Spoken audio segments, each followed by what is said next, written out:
So today we are going to tie a variation of a bionic ant.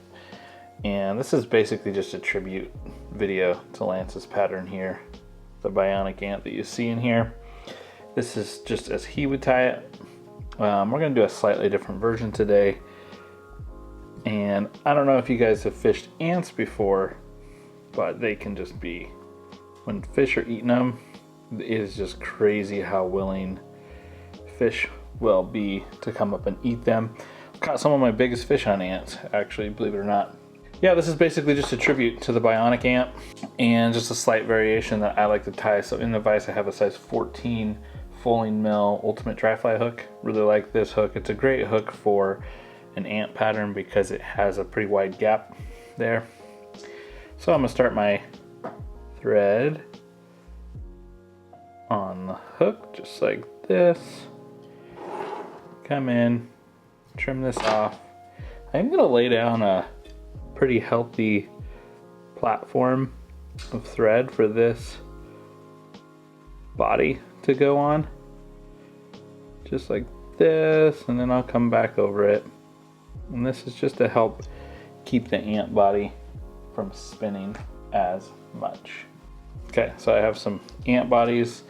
These happen to be a Rainey's brand, but you can, the Wapsi ones I think work a little bit better, but this is what I have on hand. So I'm gonna kind of measure this up, and I don't want the front of the fly to stick out that far, so I kind of measure like basically an eye length, a hook eye length out, and then the white tip.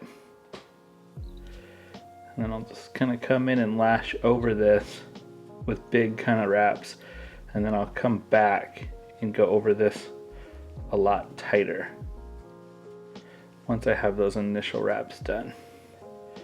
Just like that. So you're just going to kind of cover that. And then I'll come in here and I will snip this off just like that, straight back. And actually, you know what? I think I will cut just a little bit more off. So it's basically equal to the front there. Now I have 4 CDC feathers, 2 white ones and 2 golden brown ones, and I've kind of overlapped them. So there's, you know, white, then tan, then white, then tan, essentially, or golden brown, just to kind of give it this kind of cool mottled look here. So I'm going to come in and I'm going to just cut the tips off of all of these because I don't want to tie the tips in. I just want the fibers. So I'm going to do that real quick. And I'm basically just going to come in and trim those off like this. Right? So now I just have these fibers up front, just like that. And I'm going to do that to all 4 of the feathers. Okay, now I've got all 4 feathers trimmed. I'm going to start with the white one, and then I'm going to go golden brown. I'm just going to marry up these tips as best as I can. And then I'm going to go white, so just alternating colors here.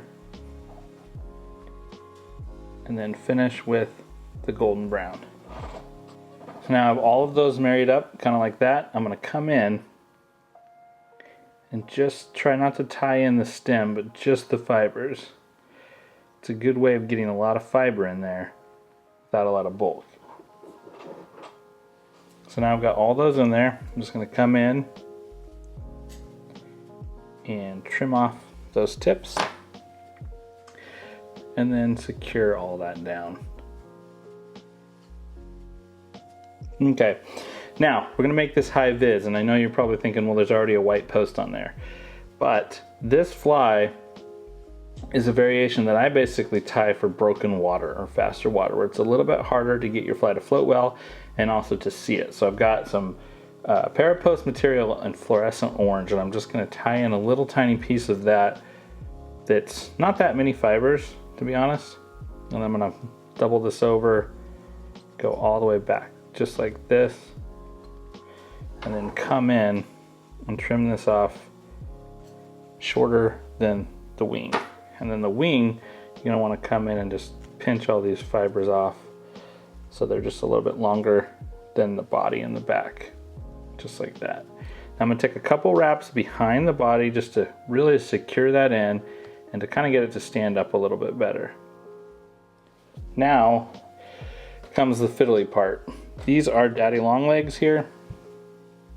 And we're just gonna take one leg and trim off that one leg, right? So now we have one, and I'm actually just gonna cut this in half. You don't need that much material and it can kind of get in the way. So I'm gonna go ahead on the near side, closest to me, tie in this leg. Then I'm gonna wrap forward, and these daddy long legs can be a little bit of a pain. And then I'm gonna take this and double it over to the opposite side of the hook, just like this. Make sure it's on the side, and then wrap back, just like that. So now you can see we have 4 legs, essentially. 2 on each side. And you can skip this part if you want, but I think it helps a lot with the overall fly. So now I've got a hackle right here off of a brown hen neck. We've got this long hackle fiber.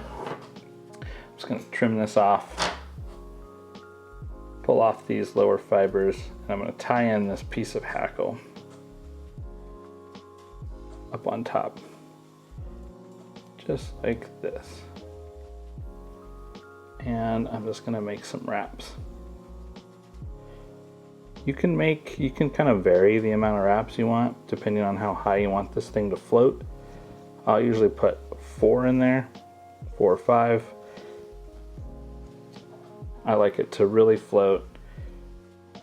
When I fish this kind of fly, I don't really want to have to think about dressing it or anything like that. I just want it to work and stay on the surface. So then I'm gonna come in and snip that off, trim these legs off, and then come forward and just kind of build up a little bit of a head here. Doesn't have to be perfect. Come in, whip finish this. Kind of try to keep all that stuff out of the way while you're whip finishing it, so that you don't snag it. I'll do 2 whip finishes, and I won't glue it because usually the fish's teeth destroy the foam before the thread comes apart. Trim that off, and then come in and just give these legs a little trim. It does matter that these are the daddy long legs as well, because they have a lot of nice movement. And that is your Hi-Vis CDC Bionic ant that is a tribute to Lance's pattern. And I just tie this one and have it in my box alongside his, because this is good for broken water and I can see it a little bit better. So I have a few versions, but this fly is killer, especially in the summer months. If you're out in Montana or Colorado, Wyoming, Idaho, Utah, Oregon, any of the states, this thing is killer. Works really well. Tie them up, get it in your box, go out there and fish it. And if you've never tried ant patterns, I highly encourage you to give it a try. So get out there on the water and fish it.